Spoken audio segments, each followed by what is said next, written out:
Hey guys, hope you're all doing good in these opening weeks of lockdown season. Today we're looking at PlayStation Now's game library, making the list, the only list you'll ever need for PlayStation Now. PlayStation Now has the biggest game library of all the video game subscriptions, and it's actually not even close. It breezes by Uplay Plus's rather pedestrian offering of 120 games and EA Origin Access's 270 games. It's far beyond even Xbox Game Pass Ultimate's 418 games. The PS Now 2020 game list has over 800 games that you get for $8.99 a month. And if you're committed to the service, I would suggest getting either 3, 6 or 12 months in bulk at a discounted price. A year's subscription costs just £50, which is pretty crazy for the amount you get. I mean, if we were to do the maths, it's £4.16 and a bit a month for 826 games as of right now. So that's 198.5 games per Great British Pound, or just over 2 games a penny. 2 games for a penny! There's 30 games for the price of a Freddo bar.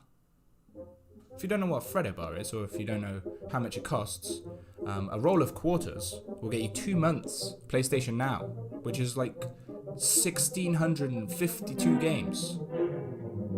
Wait. It's pretty insane value, is what I'm trying to say, on just a cost per game basis. PlayStation Now is the best of the bunch.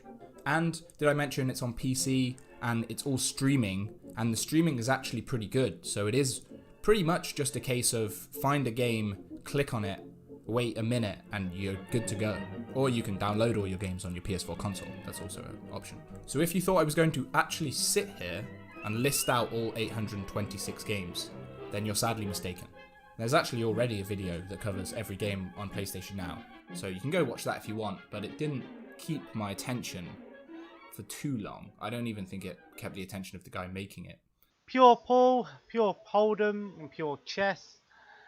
Quantum Theory couldn't get into this game. It was a bit disappointing. R-Type Dimensions. So let's start with the newcomers to the PS Now 2020 game list, added in March. There are 11 in total, and 3 kind of big ones, so I'll start with those. Control is the one a lot of people have been excited about. You fight an interdimensional force with a range of telekinetic powers. I've only played a few hours so far, but I know already that you should just forget about this gun, and what you want to be doing is just picking up this thing here and just hurling it at this guy's face. That's the core concept. Shadow of the Tomb Raider is the 3rd installment in the prequel trilogy, and offers a great setting in the depths of the Peruvian jungle.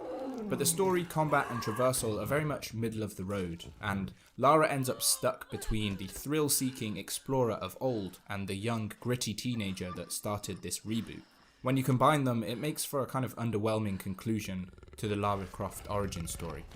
Wolfenstein 2, The New Colossus, is the sequel to the inglorious and exuberant Nazi-slaying shooter, and this one is even more over the top than the first. Not once does it stop to question the violence of the resistance, even though it honestly kind of makes the Nazis look compassionate in comparison.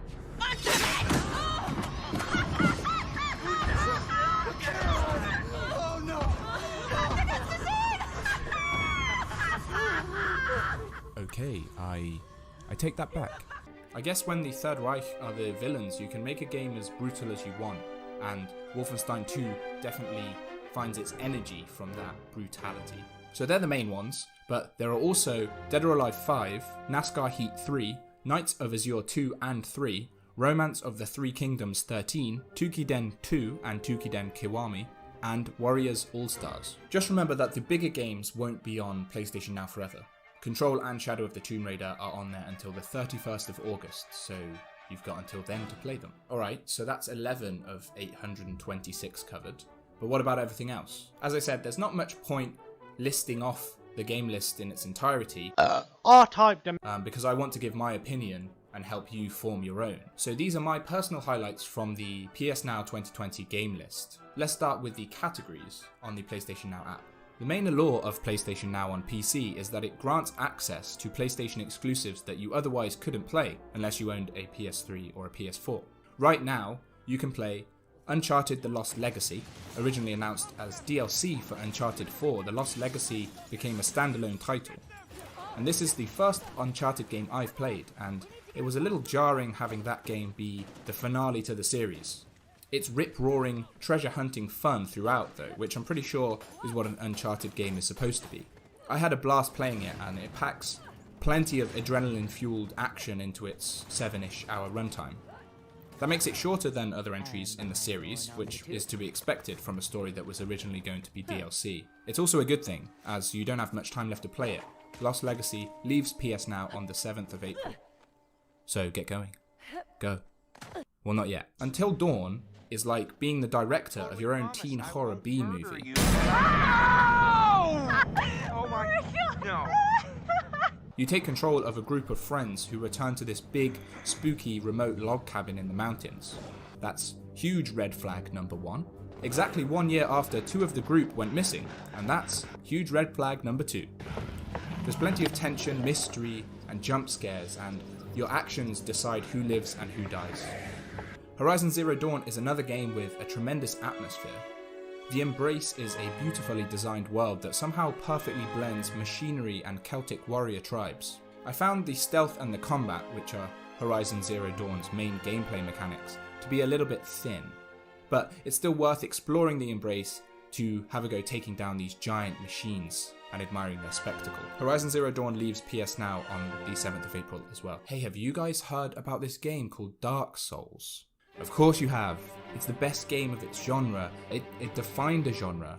It's just so freaking hard that everyone loves it. We just love having games that are so hard they make you want to pick your fork up off the table and just drive it into the side of your head, don't we? We love that. Fucking brilliant. Well, Bloodborne is the spiritual successor to Dark Souls, tweaking the setting and some of the gameplay mechanics, but keeping things largely the same. So it's still bloody hard. Which is great. And you already knew that because everyone knows about Dark Souls. Who hasn't heard of Dark Souls, man? Who hasn't even played Dark Souls before? Beyond Two Souls is a bit of a tough one to review in 2020. At the time, it was a technical marvel for the PS3, but the realistic visuals don't hold up so well by today's standards. And Beyond Two Souls is defined by its visuals, more of an interactive piece of cinema than a game with, gameplay. Rather than make conscious decisions yourself, you're guiding the characters through and just watching what plays out a lot of the time. But if the cinematic fidelity of Beyond has faded a bit, its artistic creativity is still there, and it still tells an emotional story, accented by Ellen Page's motion capture debut, which is a really good one.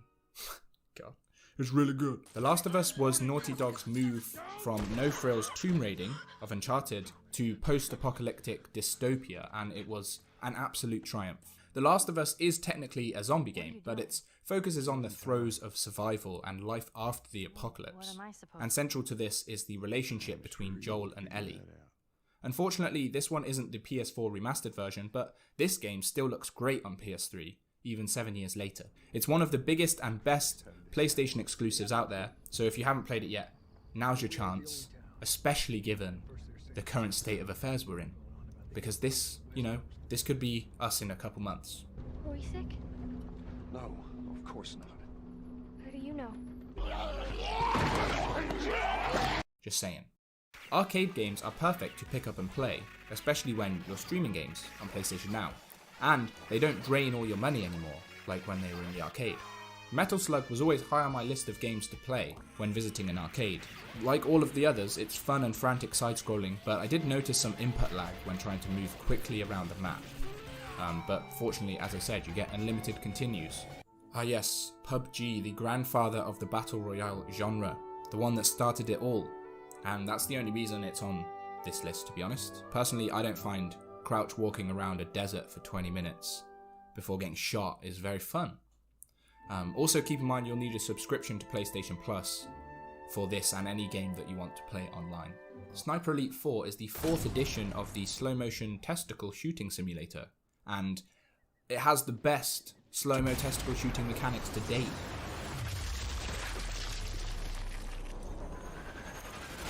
Ooh, you got him right in the beans. There isn't a platforming category on PS Now, and Limbo is only a platformer in a loose sense, but I wanted to include it because it's fantastic. It's ghostly, gloomy, expressive and sad, all without a single line of dialogue. and I highly recommend it. I want to preface this genre by saying that all this footage is from me streaming games on my PC, and fighting games are probably the worst for streaming because you need precise inputs to pull off special moves and combos. In that regard, Mortal Kombat performed the best for me, but I think that's because the moveset is simple and I'm bad at fighting games. Street Fighter 4 Ultra felt kind of messy because I'm streaming, but also because the moveset is more complex and I'm bad at fighting games. That's going to be the theme across the board for beat 'em up genre, I think. If you have a PS4 console, you can download games, so you're going to avoid this issue. But as good as they are independently, all the games in this genre have an asterisk by them. Now don't let the name of this category put you off, there are actually some very good games in here. Overcooked 2 is culinary chaos that's best experienced with friends, even if there's a risk that you're not still friends by the end because, well, I thought I was the one chopping onions. You're supposed to be sauteing them. No, why you get up on my personal space? Get over there. Just plate up the food. There are lots of Lego game options here, which I'm actually a huge fan of. The best of the lot has to be Lego Star Wars The Complete Saga. Like Overcooked, you have to know the risks of playing. The Complete Saga is in the BD era of Lego games, which stands for Before Dynamic Split Screen. BD confines you to the borders of your TV screen, meaning both of you have to go everywhere together. So keep that in mind, because my sister never listened to me, no matter how many times I told her that we need to go over this way. Just get over this way for fun. There's a decent choice of racing games, but I feel like most of these are going to provide the same experience, apart from Crazy Taxi. I'm putting Sonic Generations here as well, even though it's not in this category. It's not the best of the Sonic entries, but it's the best one on PS Now, and it's worth playing just to relive the classic Sonic levels on an updated engine. I hate this genre definition because it's such a broad term that you end up with so many different kind of games here. There are some fantastic classic adventure games like the Monkey Island franchise and Grim Fandango, games with sharp writing and puzzles that require thinking outside of the box. And there are great action games here too, like, well, a lot of the stuff I've already mentioned. Horizon Zero Dawn, Uncharted, Control, take your pick really. What I want to know is, why aren't action and adventure just separate genres? You wouldn't bundle together horror films and historical dramas just because it's alliterative. Even if Texas Chainsaw Massacre and Downton Abbey would be pretty good. I thought I'd be better prepared for this genre, to be honest, but I haven't heard of 80% of these games. I liked Overlord when it was released, but I can't say it's aged very well, or I particularly want to go back there. There are the obvious choices here, like Bloodborne, Elder Scrolls 4, Fallout, but I don't know about the rest. I mean, wait, Fat Princess Adventures?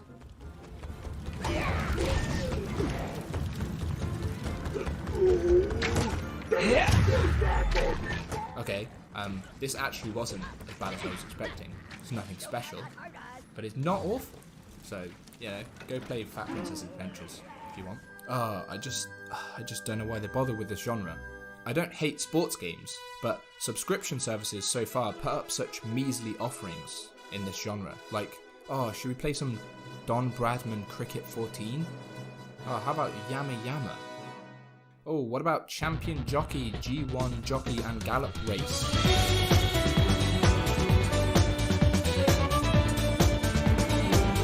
Wait, why is Tropico 5 a sports game? Civilization Revolution was the first Civ game on consoles, and I did feel like it dumbed down the UI a bit. And it made me feel like the series is definitely made for PC, which is annoying because I was playing on PC, but PlayStation Now forces you to use a controller. But the gameplay still has everything you want from a Civilization game, and it's a really good entry point into the series for newcomers. Wait, why is Farming Simulator 2015 a strategy game? So there are all your genres. They don't offer very many, and after that it goes into alphabetized lists of games, which I'm not going to go through. So instead, I'm going to give you a couple more honourable mentions that I think are worth playing. Persona 5 isn't in the RPG category for some reason. Perhaps because Persona 5 is arguably the quintessential JRPG, and there's a stark difference between the two. I've never played a game in the Persona franchise, and truth be told, I haven't finished Persona 5 yet, because it's 96 hours long. But every moment I have played is unashamedly soaked in Japanese style, from the animations, to the voice acting, to the menus, to the turn-based combat, and I've enjoyed all of it, and I'm hoping to finish it in the next 4 to 8 months. I don't want to call this one of Ubisoft's lesser known entries, but it's not up there with the likes of Assassin's Creed or Far Cry, probably because it's not a blatant cash cow that's milked once a year. For Honor's combat mechanic is actually unique and really intuitive, with fights based around hitting and blocking in the right direction. This makes for dramatic one-on-one fights, but that dissipates as soon as another person joins in. I must admit I'm saying all this from memory. They might have fixed this, since I last played the game near its release, but I wouldn't know, because I couldn't access the servers on PlayStation Now. The previously dead and now revived Telltale Games are best known for their Walking Dead series, and for good reason. They're some of the best examples of branching narrative, bolstered with very human characters trying to survive in a zombie wasteland. The next project Telltale worked on post-Walking Dead, Season 1, was The Wolf Among Us, and this one added a twist on the classic fairy tale setting, with characters like Snow White, the Mad Hatter, and the Big Bad Wolf living under the facade of humanity in New York. The Wolf Among Us solidified Telltale's talent for narrative-driven games, and a sequel is now on the way after a new company bought out Telltale and offered previous staff some freelance positions. Journey should not offer much. It's a mere skeleton of a game, letting you do little more than walk and jump through vast burning deserts. It shouldn't offer much, but its skeleton is wrapped in such awe and mystique that it's one of the most impulse-driven and immersive experience I've ever had in a video game. And it does all of that in just 90 minutes. So this is the one. This is the one I want you to play on PlayStation Now if you haven't already. Or even if you have, go and play it again. Go and make a cup of tea, sit down for an hour and a half and play Journey, because it's fantastic. A large portion of the PlayStation Now games are PS2 and PS3 games. There are far too many to mention, but my 3 best PS3 games are Journey, The Last of Us, and Red Dead Redemption. That's it. I'm not telling you anything more about them. You go find out yourself. It's deserts, it's zombies, and it's cowboys. That's all you need to know. You go and play them. And my 3 best PlayStation 2 games are Shadow of the Colossus, the Metal Gear Solid HD Collection, and Ico. Big statues, big boss, big puzzles. What more do you need to know? Go! Let's remember that this is my opinion, and surprisingly I haven't played through all 826 games on PS Now yet. So I'll admit it's an incomplete one. So let me know down in the comments below if I've missed anything, or let me know what you've played and tell me if it's as good as Journey or as bad as G1 Jockey Racer. Hopefully you've realised through this video that PlayStation Now has a lot to offer, but that shouldn't stop us wanting more. And it probably doesn't, because that's something we're all very good at, isn't it? Wanting more, just more of everything. But also, PlayStation have to compete with other services. So hopefully games like this will come on the service soon, hopefully throughout the year or something like that. Or there's remastered versions of this. God, I hate doing that. And there's always the chance that games like God of War and Uncharted 4 come back onto the service for those that might have missed it last time. God, I hope so. So that's about 50 games that I've covered. Starting to realise that these definitive list videos are pretty difficult. So we've only scratched the surface, but we've got to think, how deep do we really want to go? What might we find down there? Fat Princess Adventures may have been a welcome surprise, but I also think it was an exception. And there are games on there, old sports games like F1 2014. Is anyone really playing that, or is that just on there to boost the numbers so Sony can say the service has over 800 games? Only time will tell, of course, but my aim is to play through the entire PlayStation Now library to help me and you and us decide whether the subscription is worth it and how it compares to the other ones that are out there. Because I'm doing this for all video game subscriptions. So stay tuned for more, and please subscribe to the channel. It's the best way you're going to keep up to date with all this content. I'm almost at 50 subscribers, which shouldn't mean a lot to me, but it does. So I really appreciate it if you could help me get to that number. I'm very close. Might be there by the time you watch this. But don't let that stop you. I also want to give a shout out to my boy Cameron Cox, aka Mac Backwards, for lending me this camera so I don't have to record on my phone anymore. And as you can see, the difference is night and day. So thank you, mate, and go check out his stuff. He's an excellent videographer if you need some video work doing. And he also spits hot fire. When it comes to the bankroll, fuck a man's cash flow. If you got a talent, brother, come on and double your money, where's your backbone? Do it on your Jack Jones, where the fuck the Mac goes. Stuck up in the black hole, fucking man the back home, making us a black scene. Shout out brother Rasto. Everybody know that we be coming for the bass, no. Everybody know that we be fucking at the game a little different. I come and kill it, chronicle with the Riddick phenomenal. You're a gimmick and dropping them like a habit and proper horrible in it, yeah. So go check him out. He's on YouTube, Spotify, SoundCloud, all the usual. I'll put links down below. So thank you for watching. Stay safe out there. And I actually am going to try and up the quantity of videos now that none of us are allowed to go outside. Can't guarantee that the quality is going to be better, but there'll be more of it. Sorry, or you're welcome. You decide. See ya.